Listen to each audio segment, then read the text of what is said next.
Good morning, students. Welcome to Tagore Bal Niketan Public School. Today we are going to continue chapter 2 of class 8 science, and the topic is nutrition and reproduction in protozoa. इनमें जो है nutrition किस तरह से होता है।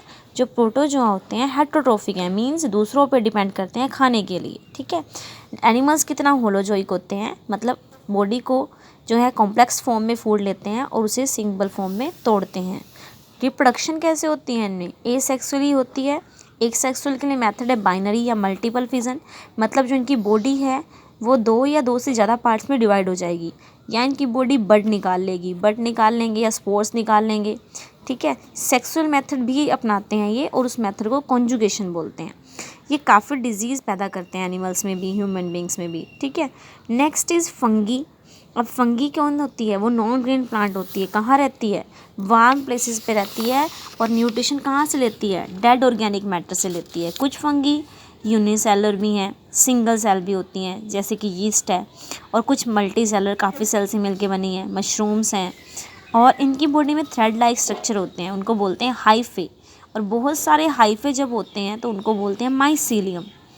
Nutrition कैसे लेते हैं ये, सेप्रोफिटिक हैं, मतलब ये गली सड़ी चीज़ों से खाना लेते हैं, या फिर किसी बॉडी के ऊपर रह के खाना लेते हैं। ठीक है, उनके ऊपर ग्रो करने के बाद उन्हें डीकम्पोज कर देते हैं, उन्हें सिंपल फॉर्म में तोड़ देते हैं और बाद में एब्जॉर्ब कर लेते हैं। कई यूज़फुल आइटम जैसे हमारा फूड वगैरह होता है, वुड हो गया, ये उन्हें स्पॉइल कर देते हैं उनके ऊपर ग्रो करके। जिस तरह से ये एग्जाम्पल में दिया है, जैम पे ग्रो की हुई है, फ्रूट पे है, वुड पे, इस टाइप से ये ख़राब कर देते हैं उस चीज़ को। और पैरासिटिक जो फंगी है वो क्या करती है, या तो किसी की बॉडी के ऊपर ग्रो करेगी या उसके अंदर ग्रो करेगी। प्लांट्स हो सकते हैं, एनिमल्स हो सकते हैं, ह्यूमन बींग्स हो सकते हैं उनमें, और डिजीज़ पैदा करती हैं। रिप्रोडक्शन इनमें सेक्सुअली भी होती है और एसेक्सुअली भी होती है। ठीक है, ये मोस्टली जो है बडिंग से इनमें रिप्रोडक्शन होती है, बाइनरी फिजन भी हो सकती है, रीजनरेशन, स्पोर फॉर्मेशन, ये सारे मेथड्स हैं इनमें। सेक्सुअल रिप्रोडक्शन भी कुछ टाइप्स के कर लेते हैं इनमें।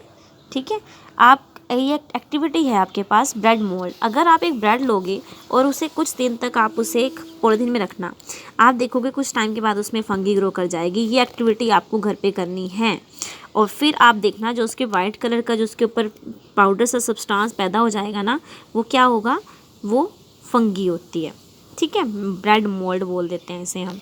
ऐसे ही बहुत सारी खाने की चीज़ें ये ख़राब कर देते हैं, जैसे कि फ्रूट है हमारे, पिकल्स हैं, आपने देखे होंगे वाइट कलर के सब्सटेंस जो होते हैं आ जाते हैं इसके ऊपर, जो अगर हम उसे नेगलेक्टेड रखेंगे, हम उन्हें ज़्यादा ध्यान नहीं देंगे। ठीक है, next is algae. Algae multi cellular भी होती है, यूनिसेलर भी होती है। मोस्टली कैसी है, एक्वेटिक, मीन्स हमें पानी वगैरह में मिलती है ये, फ्रेश वाटर में, सी वाटर में, या फिर जहाँ ऐसी सरफेस होता है जहाँ पे थोड़ा मॉइस्चर होना चाहिए। ठीक है, अलग अलग एग्जाम्पल होते हैं इसके भी। इनका स्ट्रक्चर कैसा होता है, इनकी बॉडी को थैलस बोला जाता है, क्योंकि इनके ये एक तरह से प्लांट का पार्ट है, लेकिन इसमें कोई रूट्स, स्टेम वगैरह हमें अलग अलग नहीं दिखाई देती। ठीक है, छोटी से बड़ी बहुत साइज़ तक हो सकती हैं ये। मल्टी सेल अकेले भी रहती हैं, ये कॉलोनी में भी रहती हैं, इकट्ठे भी रहती हैं। इनमें कोई रूट, स्टेम, लीव्स नहीं है, लेकिन इनके पास क्या है, क्लोरोफिल है, जो प्लांट्स के पास भी होता है, और जिस वजह से ये अपना खाना खुद से प्रिपेयर कर लेते हैं। न्यूट्रिशन कैसा है, जब मैंने अभी बात की इनके पास क्लोरोफिल है, दैट मीन्स ये अपना खाना खुद से प्रिपेयर कर लेंगे। ठीक है, तो ये फोटोसिंथेसिस के थ्रू अपना खाना खुद प्रिपेयर करते हैं। रिप्रोडक्शन कैसे होती है इनमें, ये एसेक्सुअली भी रिप्रोडक्शन करते हैं और सेक्सुअली भी करते हैं। बहुत जल्दी जो है फिजन हो जाता है इनमें, बडिंग हो जाती है, स्पोर फॉर्मेशन, ये सारे मेथड्स हैं इनमें। ठीक है, यहाँ पे देखो एक फ़ोटो दी हुई है फाइटोप्लैंक्टन्स की। ये क्या है, ये जो पानी है उसके ऊपर एल्गी जो है पूरी तरह से फैल चुकी है। ठीक है, इसे बोलते हैं एल्गल ब्लूम, जब इतना ज़्यादा अमाउंट में एल्गी फैल जाए किसी एरिया में। यूज़फुलनेस, हमें फ़ायदा क्या है इसका माइक्रो ऑर्गेनिजम्स का। फर्स्ट है फूड इंडस्ट्री में, कुछ एल्गी फंगी ऐसे होते हैं उनमें इतने न्यूट्रिएंट्स होते हैं जो ह्यूमन बींग्स क्या करते हैं, एज अ फूड भी यूज़ करते हैं। ऐसे कौन से एग्जांपल हैं, जिससे कि वो सूप में, सैलड में यूज़ करते हैं। एक एल्गी है क्लोरेला स्पाइरुलिना, इनमें प्रोटीन और कार्बोहाइड्रेट काफ़ी है, तो इनके टैबलेट्स बनाई जाती हैं, सप्लीमेंट्स। डायटोम्स ऐसे फूड हैं, और इसमें क्या होता है, फूड चेन का ये पार्ट बनते हैं। मशरूम हम खाते हैं सभी, बहुत अच्छी रेसिपी है हमारी, इसमें प्रोटीन बहुत अच्छे अमाउंट में होता है। ठीक है। कर्ड, बटर, चीज़ मेकिंग, ये फंगी बैक्टीरिया का यूज़ किस लिए होता है? दही बनाने में, मक्खन बनाने में, पनीर बनाने में।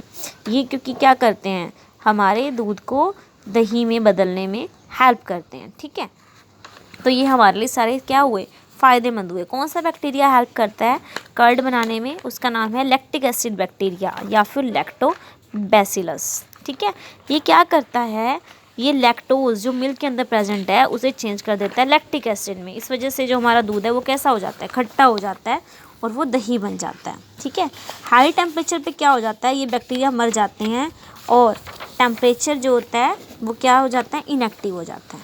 ठीक है, churning of milk yield butter भी इनसे बनता है अगर हम उसमें बैक्टीरिया वगैरह ऐड कर देते हैं। चीज़ भी इसी मेथड से बनता है।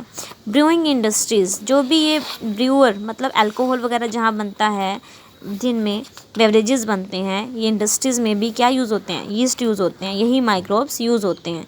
क्योंकि ये क्या कर देते हैं, ये CO2 रिलीज़ करते हैं, कार्बन डाइऑक्साइड रिलीज़ करेंगे प्रोसेस से, जिस वजह से हमें हेल्प मिलेगी ये सारे अल्कोहल, वाइन, बियर बनाने में। ठीक है, बेकिंग इंडस्ट्री में भी यूज़ होते हैं ये, क्योंकि ये CO2 बनाते हैं। तो ब्रेड, पेस्ट्री, बिस्किट, जो हमारा फ्लोर होता है, आटा होता है, उसको ये क्या करता है, उसमें बबल्स क्रिएट कर देते हैं, किसके, CO2 के बबल्स बना देते हैं। ठीक है, और जो हमारे फ्लफ़ी बना देते हैं हमारे आटे को, जिस वजह से हम उसे बेकिंग इंडस्ट्री में ईज़िली यूज़ कर सकते हैं।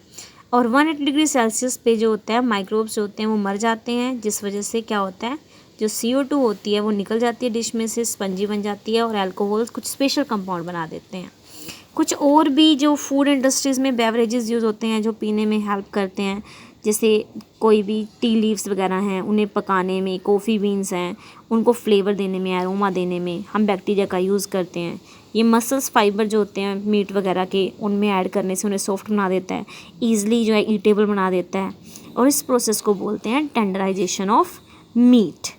नेक्स्ट इज़ मेडिसिनल यूज़ दिए हुए इनके। कुछ मेडिसिनल के क्या फ़ायदे हैं, जैसे एंटीबायोटिक्स, कुछ दवाइयाँ बनती हैं इनकी हेल्प से, एंटीबायोटिक्स बोला जाता है उनको। ठीक है, कि जो बैक्टीरिया को मारने में हेल्प करते हैं। ऐसा फर्स्ट एंटीबायोटिक जो है वो है पेनिसिलिन, और ये एक फंगस से बना था, उस फंगस का नाम है पेनिसिलियम।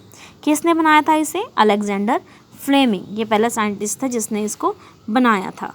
ठीक है, एंटीबायोटिक्स इनको पहले टेस्ट किया गया था कि किस तरह से ये किसी बैक्टीरिया की ग्रोथ को रोकते हैं, और फिर हमने इनको यूज़ करना स्टार्ट कर दिया। ठीक है, वैक्सीन्स में भी यूज़ होती हैं। वैक्सीन्स जो मतलब अभी बीमारी नहीं हुई है, हमें उस बीमारी से बचने के लिए जो मेथड अपनाया जाता है, उस बीमारी से बचने के लिए पहले से ही जो उसको इंजेक्शन दे दिया ताकि उसकी बॉडी के अंदर एंटीबॉडीज़ बन सके, उसकी बॉडी एंटीजन्स को मार सके, उसको हम बोलते हैं। ठीक है, वैक्सीन्स मतलब ये क्या होते हैं, वैक्सीन ये पैथोजेंस ही होते हैं, यही बैक्टीरिया, वायरस ही होते हैं। जब इनको बॉडी में डाला जाता है तो हमारी बॉडी खुद से क्या करती है, इनके अगेंस्ट एंटीबॉडी बनाना स्टार्ट कर देती है। एंटीबॉडी स्टार्ट कर देगी बनाना, ताकि जब असली में, जब रियलिटी में ये हमारे अंदर बॉडी के अंदर एंटर करेंगे तो क्या करेगी, हमारी बॉडी इनको मार देगी। ठीक है, तो वैक्सीन्स जो हैं प्रोटेक्ट करती हैं हमें इन डिजीज़ से, और इनमें भी इन्हीं की हेल्प हो रही है। तो प्रॉपर वैक्सीनेशन जो होती है प्रॉपर एज पे ली जाती है चिल्ड्रंस में, और इसके लिए सारी जो इन्फॉर्मेशन वगैरह होती है गवर्नमेंट हॉस्पिटल्स में प्रोवाइड की जाती हैं।